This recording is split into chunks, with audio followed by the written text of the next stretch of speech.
자, 할 말은 다 하는 나라 걱정하는 돌직구 정정 브라더스 정도원 의원님. 네, 정도원입니다. 예, 정태근 의원님. 예, 저는 오늘 뭐 애청자님들한테 죄송합니다. 별로 안녕하실까라는 말이 안 나올 정도로 좀 우울한 아침입니다. 아, 블랙리스트 때문에요? 아니요, 그것 때문이 아니고 예. 여러 가지. 아까 남지사 기사도 마음이 아프고. 아, 그렇죠. 그리고 뭐 이 와중에 북핵 미사일 계속 나오는데 여야 대표들이 막말을 하는 것도 그렇고 또 개인적인 조금 더 사정도 좀 있습니다. 알겠습니다. 자, 샵 1035 짧은 문자 50원, 긴 문자 100원 문자 보내주시기 바라겠습니다. 최미애님, 정도원 의원님 어제 양재동 마트에서 뵌 것 같아요. 파란색 상의에 선글라스 쓰시지 않으셨나요?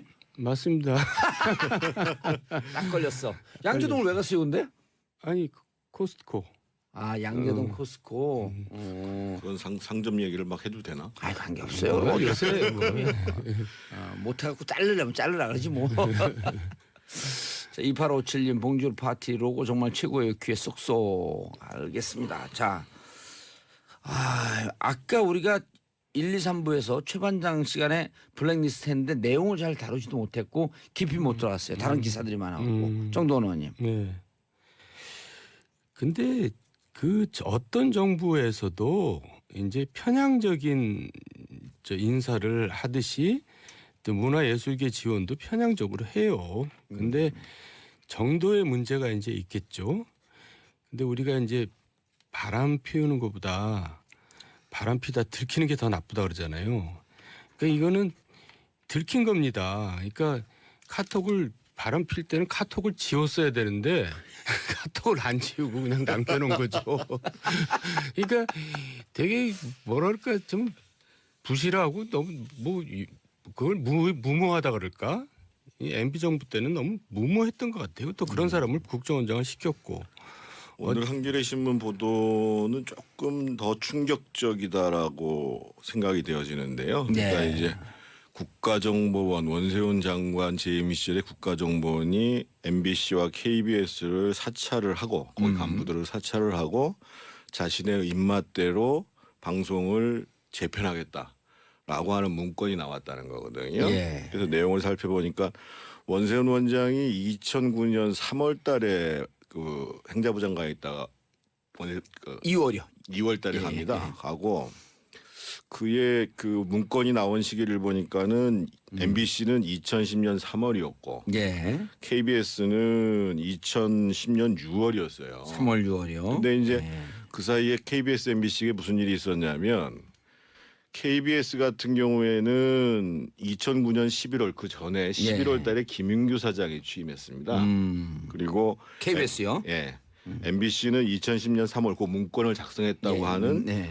김재철 사장 취임 직후에 그 문건이 나왔습니다. 무슨 얘기냐면 김윤규 사장이 갈 때에도 말이 많았었죠. 캠프 출신이 간다고 그래가지고 물론 KBS에 적을 두고 있었던 분이지만 그러고 이제 뭐 그래도 이제 김윤규 사장이 합리적인 분이니까 아마 이제 그렇게 무리하게 인사를 추진하지 않았던 것 같고 그런 와중에서 이제 KBS, MBC 문제가 해결이 안 되니까 김재철 사장 취임하자마자 바로 문건을 작성해가지고 문건 내용이 뭐냐면 김재철 체제를 굳히기 위해 가지고 인적 쇄신을 하고 첫 번째로 예. 두 번 그리고 이제 편파 보도 프로그램을 자기들이 보기 입맛에 않는 이 프로그램을 퇴출시킨다. 예. 이게 이제 첫 번째. 두 번째로는 노조를 무력화시킨다. 세 번째로는 소유 구조를 개편한다. 무슨 얘기냐면 공영방송 하나만 남겨두고 지금 현재 MBC도 민영화시킨다. 요 문건을 작성을 한 거예요. 그리고 이제 그 KBS 문건 같은 경우는 그거 있다가 3개월 있다가 나오는 거거든요. 예. 그러니까 이제 김윤규 사장이 뭐 제대로 막 밀어붙일 것 같았었는데 안 될 것 잘 안 되니까 예를 들면 뭐 KBS에 뭐 눈치 보는 무소신 간부가 많이 있다. 또는 뭐 이 좌파 눈치 보기가 체질화돼 있다. 또는 무슨 뭐 함량 미탈이다. 예. 이런 식으로 막 이 다른 언론을 통해 가지고 또 이게 회자시키면서 그러면서 KBS도 밀고 가야 된다고 해서 나온 게 2010년 6월 달. 그러니까 예. 이 김윤규 사장 취임한 다음에 한 이제 한 3개월 정도 있다가 아니죠. 한 6개월 이상 있다가 자기들 마음대로 안 되니까 그렇게 해서 그러네요. 추진된 게 지금 이 소위 이 방송 장악 문건입니다. 근데 저는 국정원이 별 능력도 없는 사람들이 이런 일들을 계속 했다라는 것도 이상한데 어떻든 그런 부분들이 상당 부분 나중에 관철됐다라는 거에 대해서 참 안타깝기도 하고 화가 나기도 하고 좀 이해하기 어렵습니다. 사실. 예. 방송 장악을 왜 하죠? 그러니까 이제 정권 안보를 위해서 하잖아요. 그렇죠. 그래서 정권의 지지율이 올라갔나요? 나는 그래서 그게 웃기는 거예요. 방송 장악을 해가지고 정권 지지율을 올릴 생각하지 말고 일을 잘해서 지지율을 올릴 생각을 해야지. 진짜 올라가지가 않았네요. 일은 개떡같이 하면서 방송만 장악하려고 드니까 이게 안 되는 거죠. 역대 정권이 다 그랬어요. 아니 더 문제는 국정원에서 왜 이 일을 하냐 말이에요. 저희가 지난번에 말씀드렸습니다만 지난번에 그 2010년도 4월달에 보궐선거에서 전패를 한 다음에 예. 그다음에 이제 이 정권의 오만과 독선을 고쳐야 된다고 해가지고 뭐 김영태 의원 등등 해가지고 이제 성명 발표한 게 이 2010년 6월달 얘기예요. 그러니까 2009년 얘기예요. 근데 아니 예를 들면 이런 방송 문제에 대해서 사실은 이제 뭐 문화관광부 이런 데에서 그런 정책을 수립했다고 해도 문제고 청와대에서 했다고 해도 문제지만 더더군다나 국정원이 왜 이런 일을 하냐 말이에요. 국정원이. 그리고 또 수준 이하이고 무모한 게 김제동, 김미화를 자른 시점이 재보궐선거 때 자르고 지방선거 앞두고 자르거든요. 그렇죠. 그리고 그 선거에 2010년도에. 악 영향을 진짜 줬어요. 선거 그럼요. 참패하는데 그러니까 이자들은 도대체가 그래서 그때 우리끼리 한 얘기가 아니 국정원 저자들은 야당 편인가? 왜 이 시점에 저렇게 그러고 바보 때 같은 잘리면서 김미아 씨가 블랙리스트가 있는 것 같다라고 얘기를 했던 거 아니에요. 아니 그 잘랐다는 거는 블랙리스트 이상인 거죠. 블랙리스트를 그냥 집행한 거죠. 그러나 왜 선거 때 잘라 근데? 그러니까 머리들이 얼마나 좋은 사람. 그래서 오죽하면 야당 도와주는 것들 아닌가 그렇게 요구를 했다니까요 제가. 그때 일상적으로 나왔던 게요. 선거 앞두고 예. 예를 들면 이런 말도 안 되는 짓들을 많이 했었어요. 그러니까 이제 이런 거예요. 이제 예를 들어서 원장이 그랬을 수가 있죠. 야, 쟤네들 저거 맨날 이상하게 편파적으로 나오니까 쟤네들 좀 자르라 그래. 그러면 젊은 국정원 직원들은 그래도 합리적이죠. 자르긴 잘라도 지금 자르면 안 됩니다. 근데 그러면 원장이 무슨 소리야? 내가 도대체 니네들은 내가 말하면 뭐 토를 달아. 하라면 해. 뭐 이랬을 가능성이 높은 분이에요. 그분이. 우리가 평소에 잘 알아요. 아, 근데 이런 일을 국정원에서 왜 하냐고요. 왜 보고서를 작성하고. 아 지지율 올라가기 위해서. 그러니까 뭐 해외 정보, 해외 안보 이런 데 사실 치중하라고 만들어 놓은 기관인데 사실 저도 국정감사 정보위 있으면서 해보면은 그런 데는 뭐 별로 뭐 하는 일이 없는 것 같아요. 정보위 활동하셨었어요? 예, 정보위 좀 있어요. 그럼 국정원에서 노냥 국정원 만났을 거 아니에요? 그러니까 이제 이를테면은 이제 그 형님께서 자원외교 한다고 다니시잖아요. 예. 그런데 성과가 하나도 없는 걸로 드러났잖아요. 그러니까 볼리비아 무슨 그때 리튬 광산 그런 건이 이제 순 엉터리 사기꾼들이 벌인 짓인데 국정원에서 이제 그런 해외 정보를 위해서 여러 가지 예산을 많이 쓰거든요. 요원도 예. 많고. 그래서 제가 질문했어요. 아니 그러면은 국정원 직원들 알 테니까 형님한테 가서 이거는 꽝입니다. 그러니까 하지 마세요. 이런 일을 해야 되는 거 아니냐. 그랬더니 아유 뭐 어쩌고 뭐 자기네들은 뭐 무슨 하여간 말을 제대로 대답을 못 하더라고요. 그러니까 정말 많은 인력과 많은 예산을 쓰는 기관이 그 제대로 자기네들 본래 일은 안 하고 정권 안보를 위해서 일한다는 거는 정말 그 국민을 위해서는 정말 잘못된 거죠. 돈 아까운 일이죠. 근데 이번 정부는 이번 정부를 위해서 일을 하지 않고 정말 국민을 위해서 일을 하는 국정원이 될까요? 약간 그러길 바라는 거죠. 아니 정태훈 의원님 예. 지금 이제 이게 오늘 기사가 나온 거 아니에요? 예. 그 이제 실상이 다 드러난 거란 말이에요. 이제 더 어떻게 더 있을지도 모르겠지만 이게 이제 일파만파 어떻게 되겠어요 이게? 제가 보기엔 이렇게 문건이 나오기 시작하면 그 다음 나올 거는 이제 정치인 사찰 문건이 나오겠죠. 아, 두 분은 사찰을 거의 당했어요. 당사자니까. 당했잖아요 두 분 다. 예, 그러니까 이제 아마 지금 국정원 내부에서 소위 이제 적폐청산을 하겠다고 하면서 과거에 이제 잘못된 관행들에 대한 것들을 쭉 보고 있는데 그 다음에는 반드시 제가 보기엔 정치인 걸 블랙리스트라고 봐야 될지는 모르겠습니다만 아마 정치인 사찰에 대한 문건이 나올 거고 그래서 중요한 거는 조금 전에 우리 정도원 의원님 말씀하셨습니다만 이번 계기를 통해 가지고 진짜 국정원은 정치에 개입하면 안 돼요. 국내 정치에 개입 안 하는 한 획을 긋는 이번 정부에서. 두 분은 어떻게 하셨어요? 그 사찰 당하고 있다라고 하는 거를. 그 사람들이 모질라 가지고요. 예. 돌아다니면서 국정원에서 나왔다고 그러면서 뒤에 정보 캐고 뭐 그 정태근 의원 부인이 어디 가서 일하는데 문제 없는 이러고 돌아다녀요. 맞아, 그때 기사가 크게 났었지. 그리고 저희 이제 제가 잘 다니는 음식점 이런 데도 이제 술집 이런 데도 찾아오고 그러니까 저한테 국정원이라 그러면서. 예. 그러니까 저한테 접근해 올수록 저한테 들킬 가능성이 높잖아요. 예. 그러니까 이제 무슨 해외 영화에 보듯이 멋있게 하는 게 아니라 되게 어리숙하게 완전 하는데 촌스러워요. 촌스럽게 하는데 그래서 제가 이제 저한테 들켜가지고 예. 그걸 국정원장을 만나서 제가 어필을 했어요. 예. 이러고 있다. 그랬더니 국정원장 답이 뭔 줄 알아요? 아니 그놈이 저도 사찰했습니다. 그러더라고요. 지금 얘기하는 거는 네. 원세훈 원장이 아니라 그 전에 그 전에 김성호 그 원장. 전 원장이 2009년도네요. 예. 그러니까 저희가 그 당시에 권력의 사유화 문제를 얘기하는 것이 2008년도. 그렇죠. 예. 권력의 사유화 문제를 얘기하는 것이 그때 뭐 이상득 부의장이나 뭐 박영준 예. 왕차관 뭐 이렇게 했었잖아요. 왕차관. 예.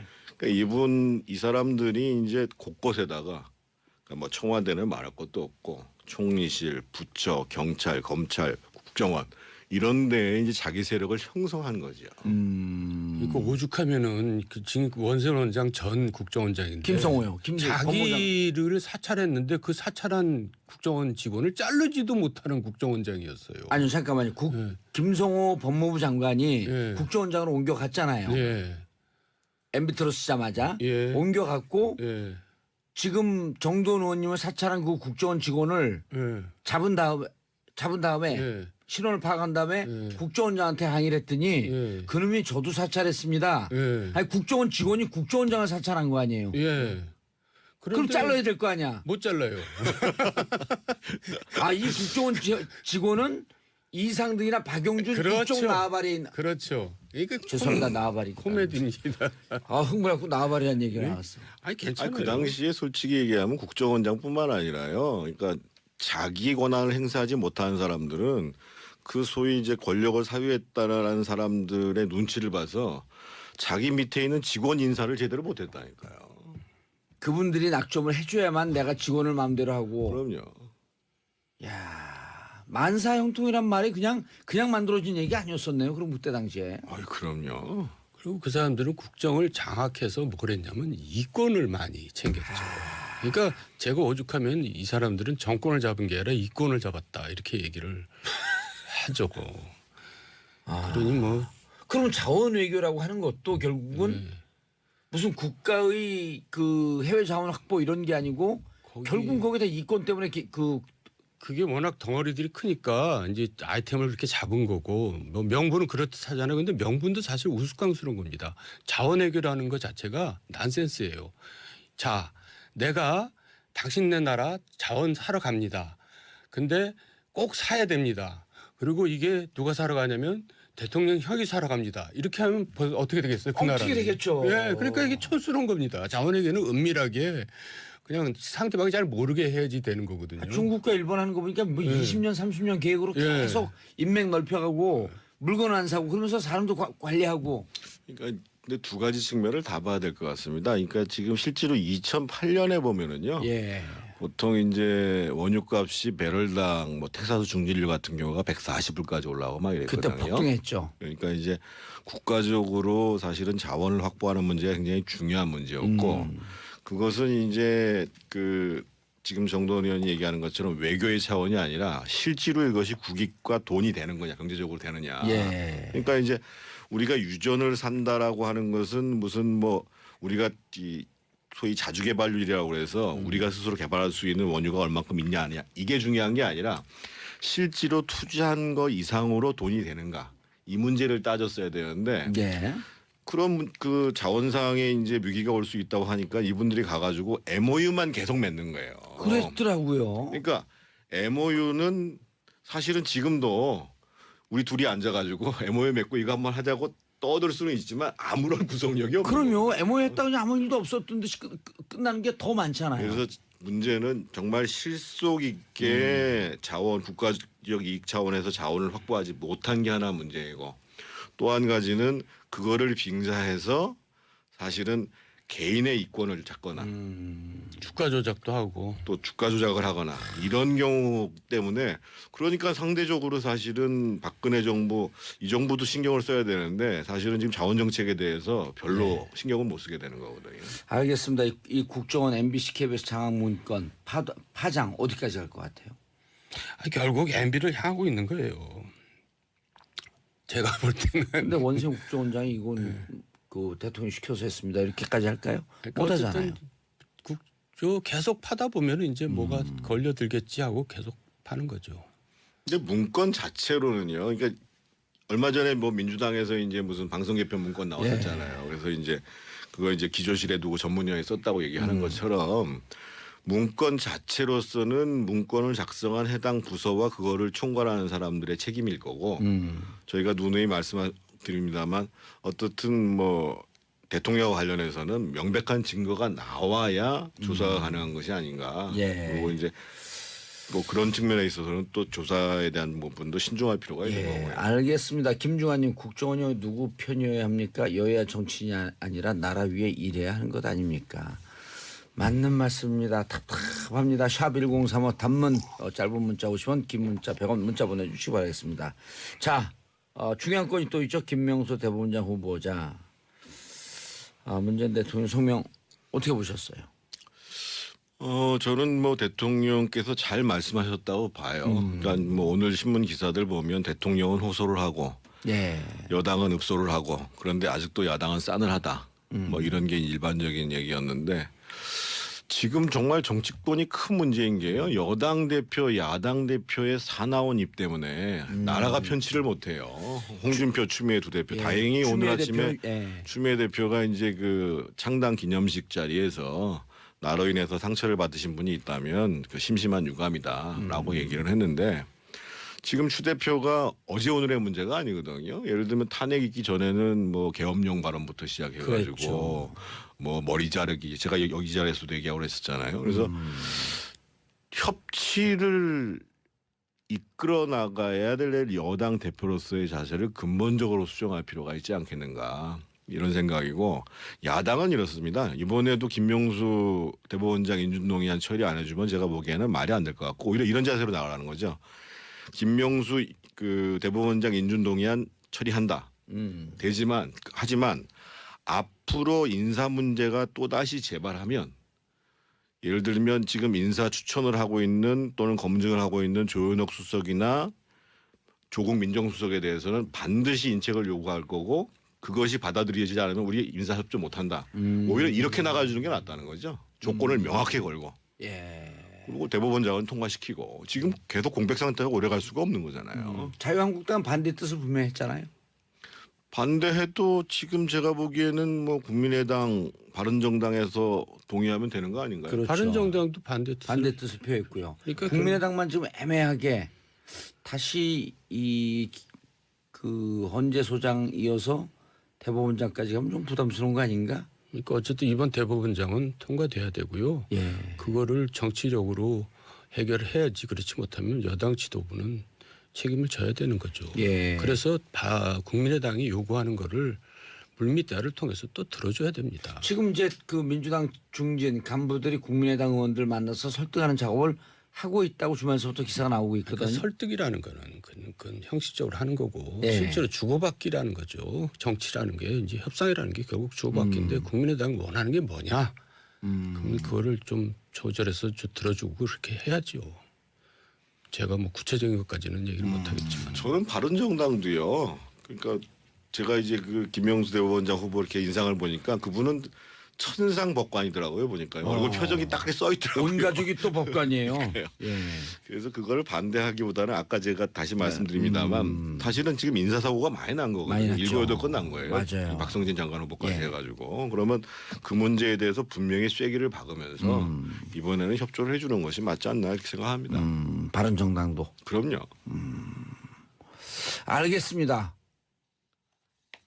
자, 두 분 보수의 품격. 벌써 시간 됐네요. 맨날 끝날 때 되면 이게 시간이 부족해갖고 정도원 의원님 오늘 말씀 세게 나가셨어요. 그런 편이에요? 잘 모르겠어요.